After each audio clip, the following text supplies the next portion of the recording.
Okay, good morning.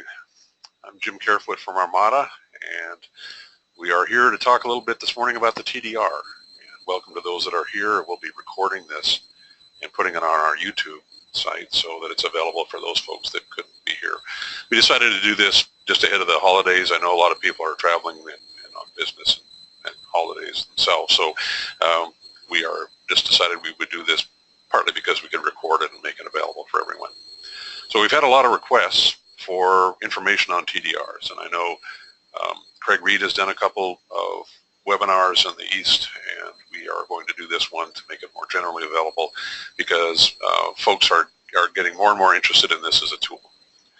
But it's kind of a mystery, so that's one of the reasons we're doing it. You may be able to see me as an inset here. I'm going to kill that when we get started. It's not pertinent to the program, of course, so I'm going to be shutting that off. And you should be able to see my slideshow. We're basing it mostly on the slideshow, and I have a little second camera to show the face of the actual unit that I'll do some button pushing on as kind of a help. But since it's being recorded this way, we're kind of going heavy on the slideshow. So I'm shutting myself off, and we are going to get going on this.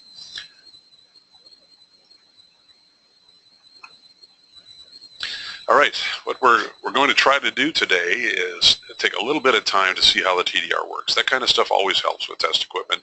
If you kind of understand the underlying principles, you can troubleshoot for yourself a little bit better, or if you run into an obstacle, knowing how it works is helpful. Learning the kinds of things it can be used for, both in our experience in telecom and irrigation, the kind of problems that can be solved with it, and both from what we hear from customers and from theory. Some specific techniques that can be used, since it takes a little bit of experience and skill to make this thing work properly. We're going to touch on some of those things, and along those lines we are going to try to talk a little bit about the limitations of the TDR, for example in distance and for the kind of faults you can see and how far you can see in certain systems. So we'll touch on all of those things.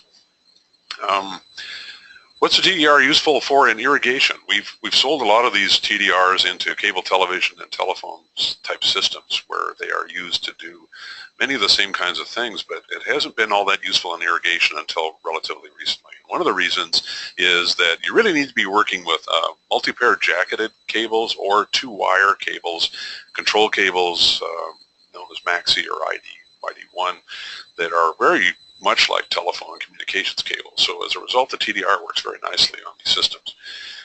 The main purpose of the TDR is to measure distances along cable sections, and that has some really useful things, as you'll see about it, things that are good to be able to do.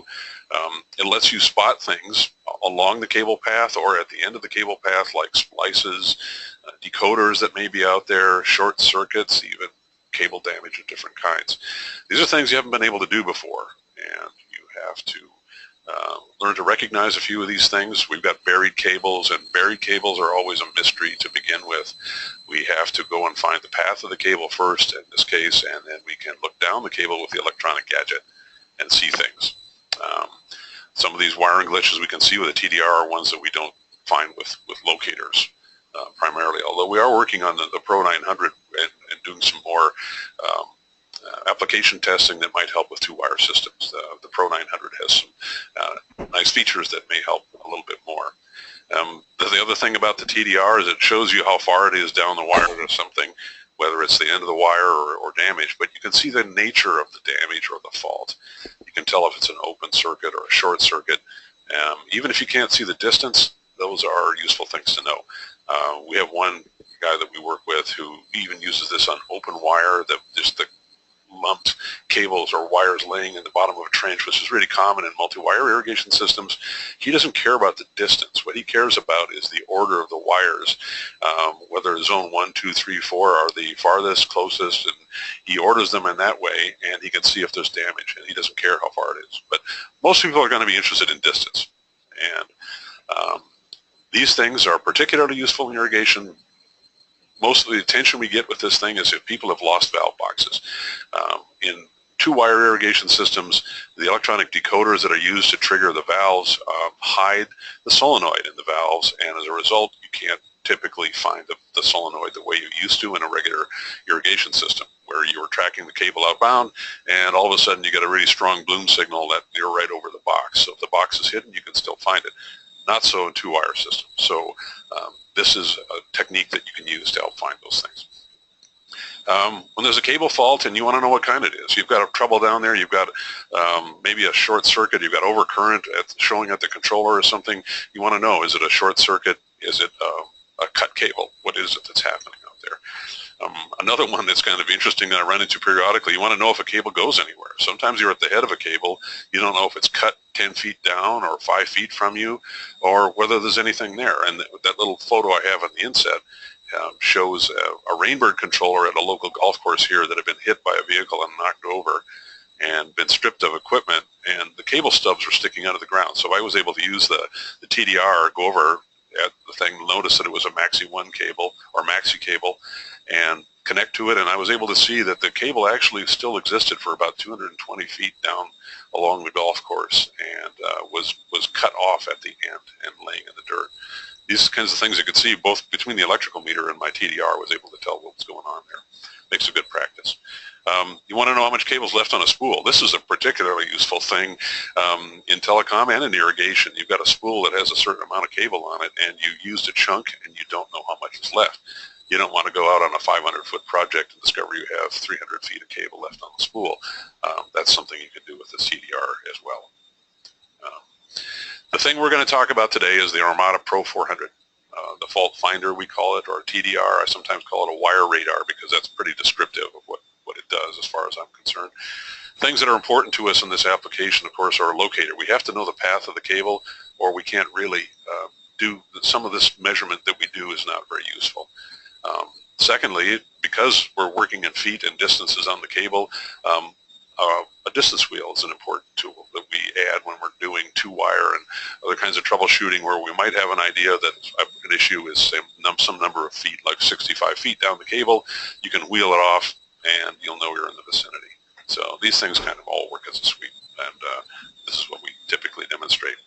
The TDR, or time domain reflectometer, as it's known in the telecom business, is really a wire radar. And I hate to even use TDR sometimes if people don't know what it means. Most of our customers, of course, are water and turf people and not electronic guys. What I'm illustrating here is connection of that Pro 400 to a cable situation of some kind. The cable starts out at the end that you're working at. It may go through a splice, through another piece of cable, to a valve box where a decoder is installed, and then on to another valve box where it may end. What we're doing here, what the Pro 400 is doing to help us out, is sending a pulse down the wire. Not a big one, nothing like a GFL 3000 or something. It's just like a 5-volt type pulse going down, and it's going back into a listening mode for echoes that occur down the cable from events down the cable. And those events, in this case, are even a splice, a place where something has been attached like a decoder, a place where the cable is cut or shorted, produce echoes that come back to us and are shown on the graphical screen of the Pro 400. This is a graphical TDR, meaning that it's showing you actual measurements that it made on the line graphically. There are some TDRs out there, you connect to this cable and it will tell you how far away it thinks the end of the cable is in feet, a numerical value. Now there's some people who like to use that. I kind of prefer the graphical TDR because I can interpret it for myself, and that is what ends up happening when you're doing troubleshooting, is you're doing a lot of interpretation based on your experience. In this case, you can see we get a little echo that comes back to us on the screen from a splice. We get a bigger echo coming back from a place where a decoder is spliced in, and then we get another echo from where the end of the cable is. And if you look at this, it wiggles on the screen. You can kind of you just hook up to the cable and you can say, oh, okay, I know what I'm looking at down there. You know, in the case of this little inset display, I know about 50 feet away the cable is open. So it's been cut, or it's open or unterminated at the other end. I'd also know that some 30 feet along or so there is a splice, and it's a good splice because the signal is going past it and I'm getting that kind of an echo. So all kinds of information that we can get. One of the key skills here is to recognize what these wiggles and echoes mean that are coming down the line. If you just hook to a line that's open on one end, you'll just see an upward blip. You know, something fairly clean in the trace, and you'll see a big upward blip. If the line is shorted, you'll see a downward blip. These are things you can try. Hook it up to a piece of wire, it doesn't have to be very long, actually. You can see examples of how these things work. And I'm going to show you in a second what it looks like on my test unit that I've got here that has a splice and has a decoder on it. Something that's very important for our people that are working on 2-wire is, what does a decoder look like? And a decoder looks a little bit like a splice, except it soaks up a whole bunch of energy and you see a big downward swing.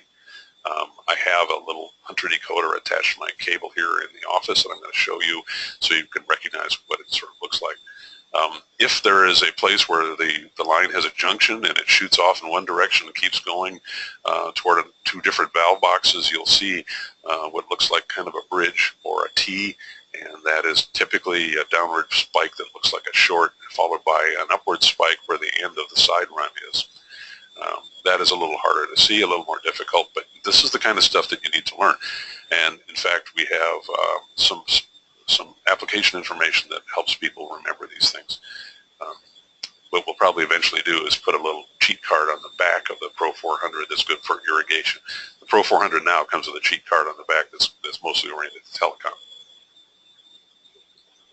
So as usual with these things, this one takes a little bit more, even with locators. We always say locators are half art, half science. People that are experienced with locators can really make them work. And they recognize problems, they recognize application issues and cable faults. That's very much true with the TDR. It's still the bloodhound's brain, and you are the bloodhound. Test equipment is just your nose. You've got to use it to help you find things. So it becomes experience-oriented just like it does with a locator. You just want to give people a little bit of a get-started thing before they really get into the field and try it on some cables. One of the things you need to do is, and I've got a little display there that shows the menu setup. One of the first things you do when you get one of these units is do the menu setup, and then you don't touch it very much after that. But I'll step through that just briefly as well. The most important thing, there's 2 steps to this thing, is establishing a working VP. And VP is the techie word that we use for the cable correction factor.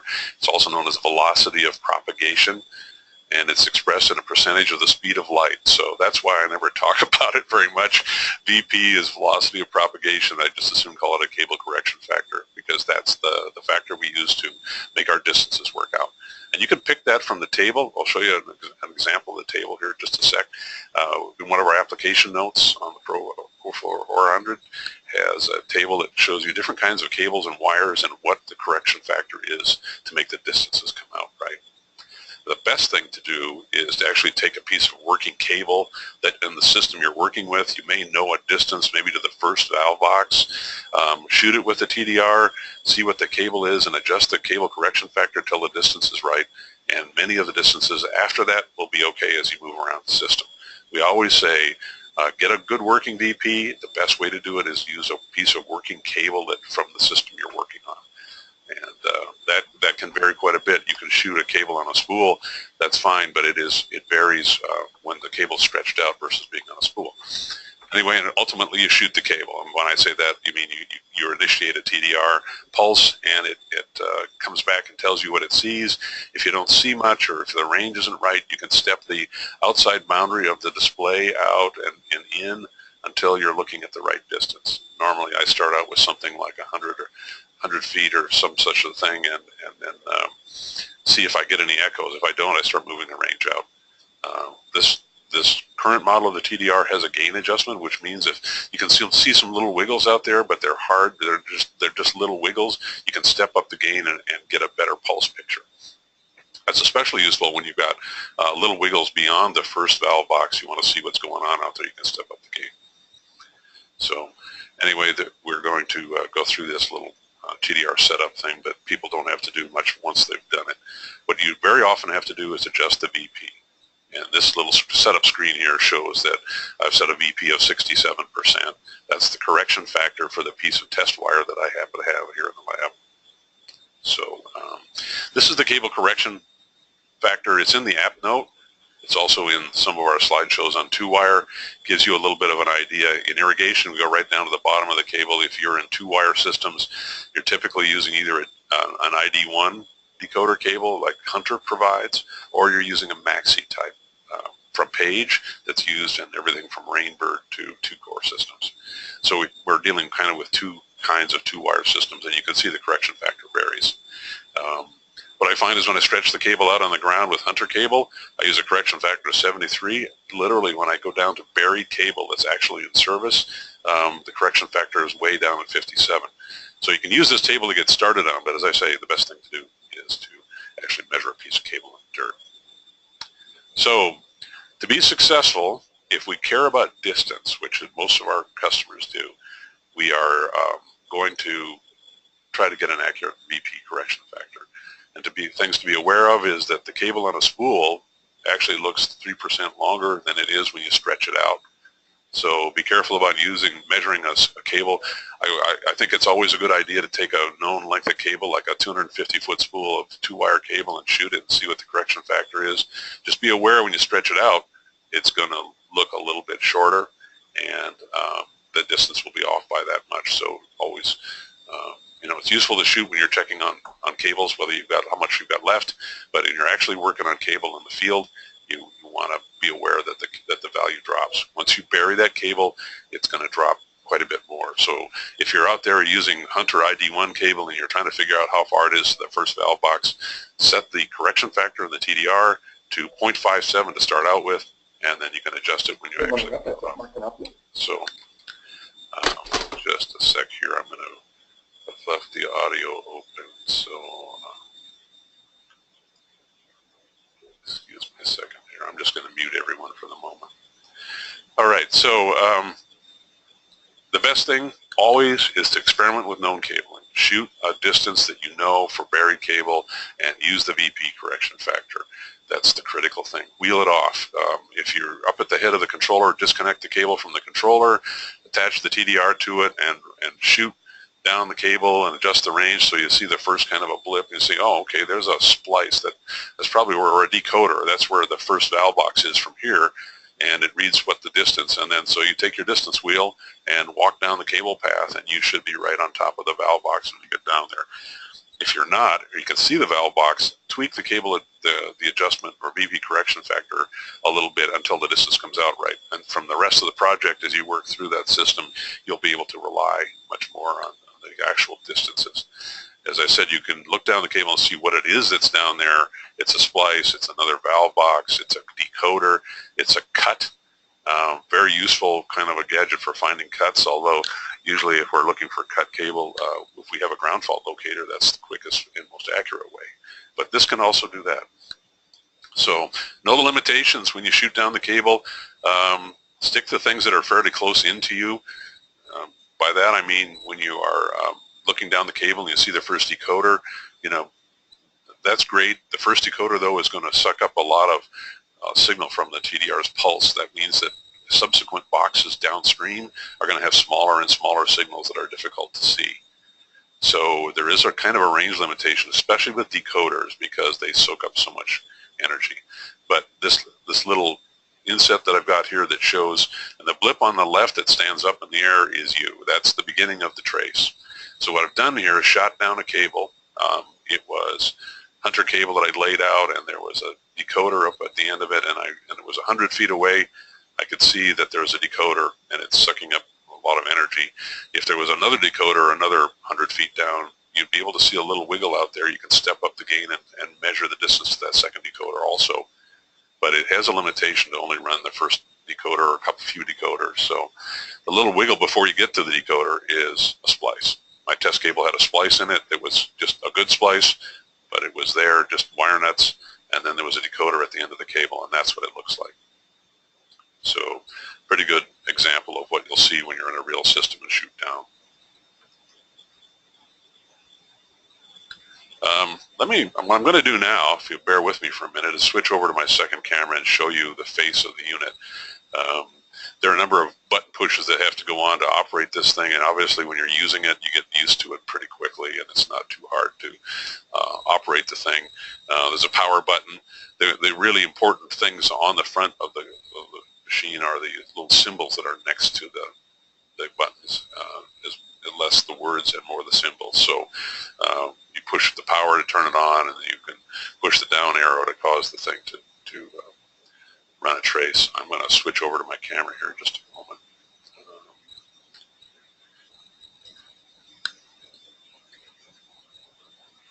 Okay. Hopefully now everybody can see. I've got a bit of a Pro 400 working Pro 400 set up here on my desk, and I've got it hooked to a piece about 50 feet of cable. And so what I'm going to do to begin with is, of course, turn the unit on, and we get this splash screen that has the company name and some options. If you just immediately push this button, it'll start a scan and run the scan downstream and tell you what's going on. You can use this menu. I don't use this menu too much. What I do is I like to go put these two together, and it brings up this wordy menu, which I prefer over the graphical menu. So this is what I'm illustrating here. You can see that what I've got on the screen is now it's waiting for me to tell it what I want to do, and I have selected this unit to be a TDR. I can switch it over and it can be a tone tracer, which is another useful thing sometimes to do is you can then use a tone probe to trace, just like any of our gadgets that generate tracing tone. You can set this one to do that. In this case, we're just talking about the TDR. So as I step down the menu using the down key, I can choose to set the correction factor in a different format. Right now I'm using a percent VC, which is the speed of light, so hard to explain to people. But the VP, or correction factor, right now is set for 67%. That's what it's pointing to. In order for me to change that, I just push the plus and minus arrows, and I can make it a lot smaller or larger. If this distance setting wasn't working very well for me, I might get out there and wheel it off and then change the VP until the distance was coming out correctly. So you can set for 2-wire cables. I typically use a main 25 ohm setting. I'm using feet instead of meters, that kind of thing. So once I've set this up, and typically what I've done is just set the correction factor to get going, and then I'm back to the screen, and either the down arrow or this, you'll see it says TDR on the bottom corner of the screen right here. So when I push this key, it runs a trace. So there it has given me a graphical look at what's happening down the cable for me, and it is showing at 50 feet there's a decoder, and in between you can see, or somewhere around 20 or 30 feet, there's a splice. That actually is just a place where I skin the insulation off and spread the wires out a little bit. The TDR is so sensitive that it can tell if there's something going on between you and the next valve box, like even just a splice. So there's the decoder, a little bit of an upward blip and a big downward, and it's at the end of the cable. If I'm going to release the decoder here, and what I should illustrate, what I'm going to do is the down arrow, if I hold it down for a minute, I put it into, you'll see a little symbol appear down in the corner. That's the continuous retracing mode. So it's shooting the cable constantly without my pushing the button. Now, this is good to leave it in here if you're going to change something downstream and you want to see it change. So like here, I'm going to release the decoder. Well, there you see nothing but an open circuit. So if that decoder was disconnected, you can see that big upward blip again.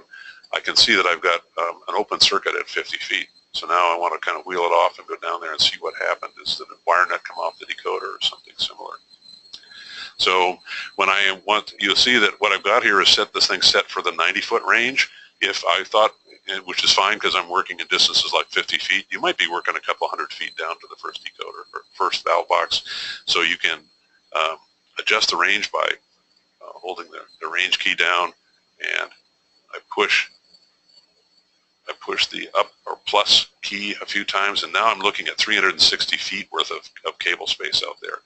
Now there's nothing out there, so you can see that, but you can see way back here is the cable that I was working with. So I'm going to actually, get back here, change range and go minus, and move it back into the range that I want to see. So there I am looking at my cable again. If I wanted to see something in a little bit more detail, I can hit this select or range key right here. I can step up the gain so I can see little wiggles. That helps especially if you're looking past a decoder, but I think generally I just take the default. You see dB equals default. So I'm back to my screen. So you can step up the gain. That's great for seeing details. You can step the range in and out so you can see what's coming down the cable next. So this thing has a backlight, this key down here in this corner. is useful. You can, if you need to, depending on conditions, you can turn on the backlight. So once you get it set up, relatively straightforward. We have a manual for it. Of course, I have an updated manual that is, I think, is better than the one that's in the box. So that is also available. Created our own little Word document that goes into some more descriptive stuff applied to irrigation. So that's available. Also, the data sheet or the application note. We'll switch back here.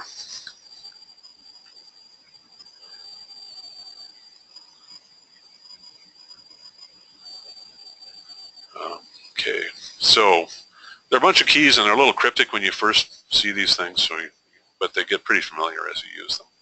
So we're again looking at a graphical TDR. It's showing us a display of what it sees down the cable in the forms of echoes and blips. Key information appears, of course, in that one center area. The stuff that's above and below it has to do with settings, although the distance reads out on the lower left. And this is a very great thing, actually. If you're pretty confident or even near with the cable correction factor, you can tell how far away you are from and what kind of an event it is. The one on the lower left there shows a short circuit at 50 feet, a very big downward blip. You can still see the splice between here and there, but it shows you that the end of the cable is shorted at 50 feet. And to the right, there's another little example of a cable that's open at 50 feet with a splice, or at 100 feet with a splice visible at 75. You get used to looking at these. You try them in some real systems. They're very useful devices, the TDRs. Once again, the cable correction factor has to be set for you to get the best value out of it. Here are a couple of quick examples. A clean cable out to 1,500 feet, you won't see much of anything. If you look down a piece of 2-wire cable or a piece of coaxial cable and you send the pulse down, it'll be nice and flat unless something happens to it. At the end of the cable, you would see an upward blip showing where the end of the cable was, and you could measure the distance to it. This is the situation where you might be measuring a spool of cable. The next one down shows 2 splices followed by an open. I had decoder cable set up. It was I think it was ID1 cable, Reinbird cable set up with 2 splices in it where I was attaching and removing decoders to see what they looked like. And this is what the cable looked like. I could see I had splices at a couple of different distances. I could measure accurately to them. And the big upward blip is the end of the cable, which is wide open. So here's an example of what you might have is when people pick one of these up and they hook it up to a system, they're going to look and see what looks just like a jumble of pulses and echoes and that sort of thing. You have to know a little bit about what you're looking at. Don't try to look too far down the road, because in some of these cables you'll have echoes bouncing back and forth. This situation, I've got a cable at that's only 44 feet long, but it has a decoder attached to it and there's a splice. This is actually one of those cables I showed earlier. You can see the good splice on the left. That's there, but at what was the second splice, I've now attached the decoder. You can see a little upward blip and a big downward swing. That's a sign there's a decoder. If I move my cursor in there, I think that was about 30 feet. It would show me there's a decoder 30 feet away. And the cable was shorted at the far end. So the short doesn't affect our ability to see up to the short, so that's a great thing. So at 44 feet, there's a shorted cable. Stuff to the right, you'll learn to ignore some of the stuff that you know is way beyond where you're really interested in looking. So people will sometimes see this, and it looks a little bit like a jumble, but a little experience will help you understand what you're looking at. We'll be putting this little webinar up. I'm going to show you also a moment here to switch over. What we have done is produce some of the same information in the form of an application note. There it is, I think, on your screen now.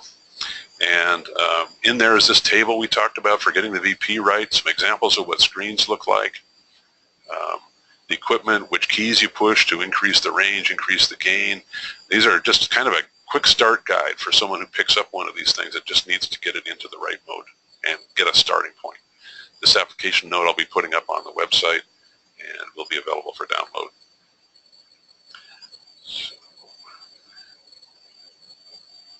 I'm switching back here again to my slideshow. So we have a ton of these of demo and training videos that are up there, and this will be added to that. One of the things that we'll be adding to it will here are some of our various web addresses. All our training videos you can reach either through our main website or through our YouTube channel, which is Armadatech. Something we'll be adding in the future is a little more detail on the two-wire troubleshooting. This is sort of related to the TDR because people often use the clamp meters and TDR together to try to sort out how far it is between boxes and what faults they might be dealing with. So there's a lot of interest, obviously, in two-wire stuff. So we'll be adding another webinar just downstream from here in the early part of the year to help with that. So that having been said, I'm going to see if I can unmute, but it's not letting me unmute all. Okay, anyway, that's our webinar for today, and we just wanted to touch on the application of the TDR so that you understand sort of what we're looking at, introduce the fact that we have an application note that helps with getting started, and I thank you all for attending, and we'll be talking to you down the road. I'm Jim Carefoot with Armada.